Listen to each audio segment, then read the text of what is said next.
Sabay-sabay natin alamin ang mga kaganapan na nangyayari sa ating bansa.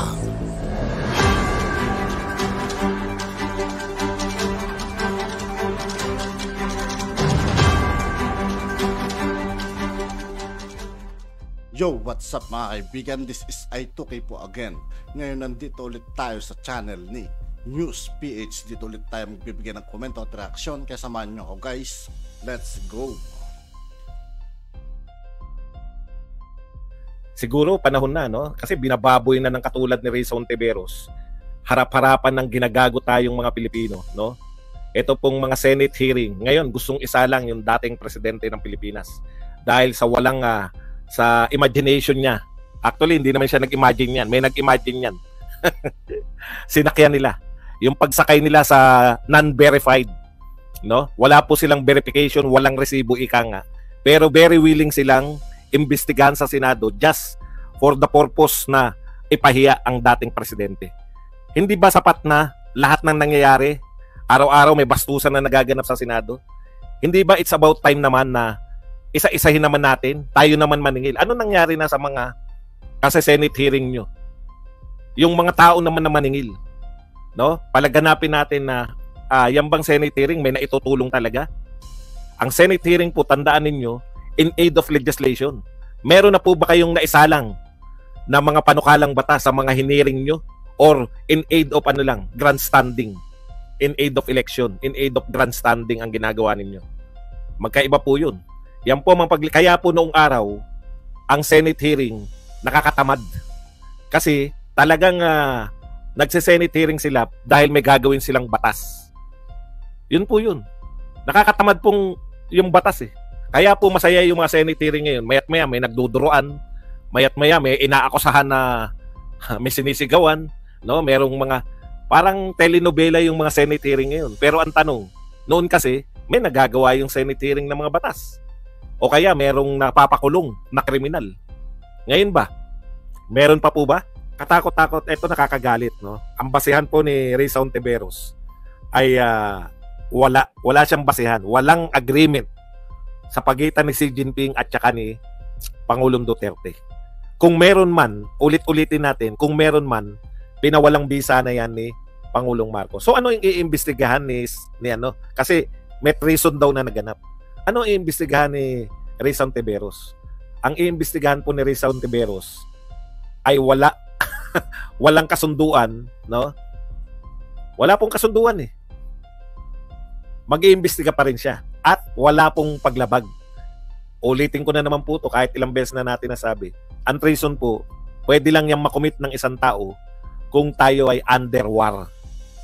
So ibig sabihin, Badong, lahat ba na pakikipag-usap ng presidente ng Pilipinas, pakikipagkasundo niya? Opo, legal po yun. Kaso nga, yung binibintan sa kanya, hindi non-existing. Wala pong gentleman's agreement, wala pong secret deal. Ano imbestigahan nyo? Maghahaka-haka kayo? Papadaluhin nyo si Duterte? Bibigyan nyo ng sabpina? Para siya magpaliwanag sa wala? Wala kayong akusasyon eh. Anong treason? May gera ba? Okay. Naisip ko lang, ang dami na nilang investigasyon. Ito lang mula lang na umupo si Pangulong Marcos, mula lang pumasok yan sila Tulfo. Ang dami na nilang investigasyon. May nahihita ba tayo? Kasi bawat investigasyon po nila, gumagastos po ng pera ng mamamayan eh. Nag-note po ako rito ng mga gigil na gigil sila nung araw. Hindi pala nung araw, kailan lang to lahat eh. Wala pang 2 years si Pangulong Marcos eh. Baka may maisip pa kayo, dagdag natin. Una, yung NAIA brownout. Ano sinabi ng mga dyan? Kaya sila mag-imbestiga kasi heads must roll. Tanong, Senate, meron bang nag-roll na head? Na-prevent ba yung ng investigation nyo? Na-prevent ba yung mga future na problema dyan sa NAIA? Hindi nyo nga nirekomenda na tanggalin si Bautista eh. Di ba? Alam nyo, kung ako senador, no? Kung ako po ay senador, ang rekomendasyon ko dyan, tanggalin si Bautista. Dahil siyang palpak dyan eh.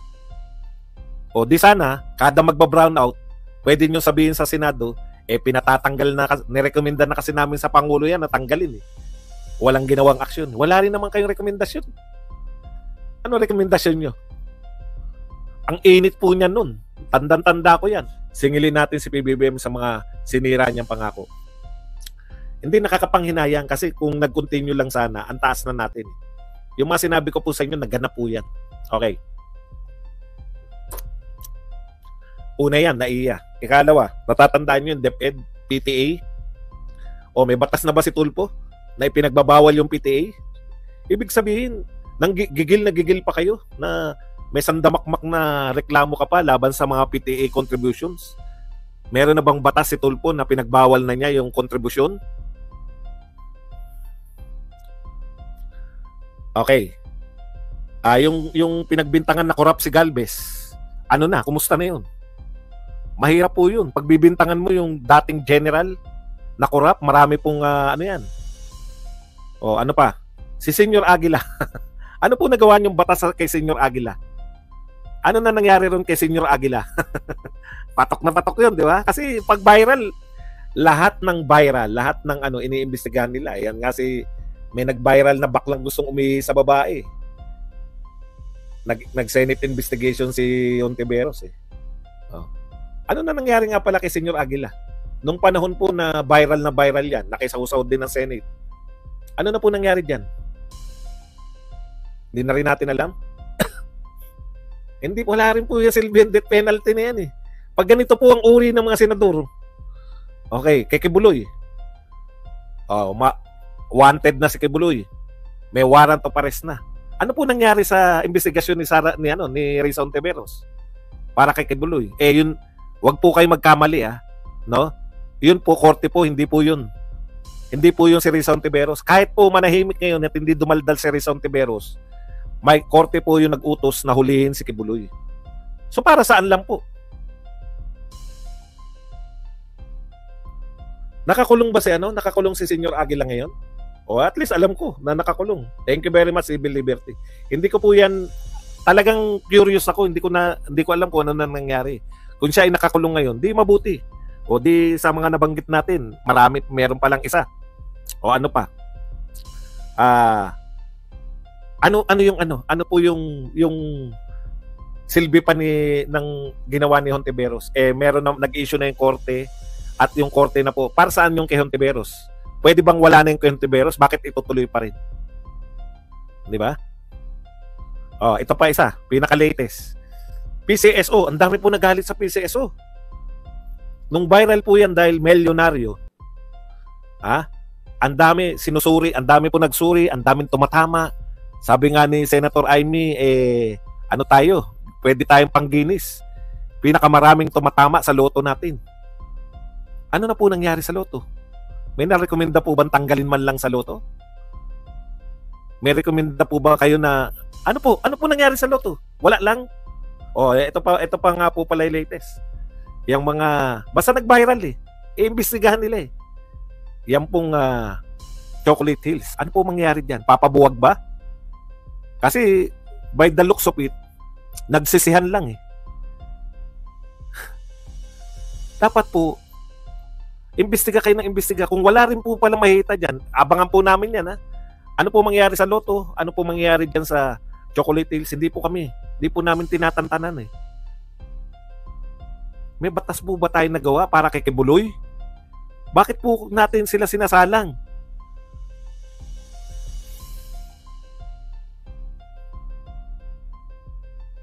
Pero eto, may tanong si Ami. Gusto ko nagtatanong, yan lang po ang ating topic. Pwede na po kayong magtanong. Yan magtatanong na. Unahin na natin. Mukhang interesting yung sinasabi ni Ami. At yun nga po mga kaibigan, dito po nagtatapos ang ating reaction video. Muli ako po si I2K ng Sundalo ng Dunggalo. Maraming salamat sa patuloy na pagsuporta. Yeah, peace out.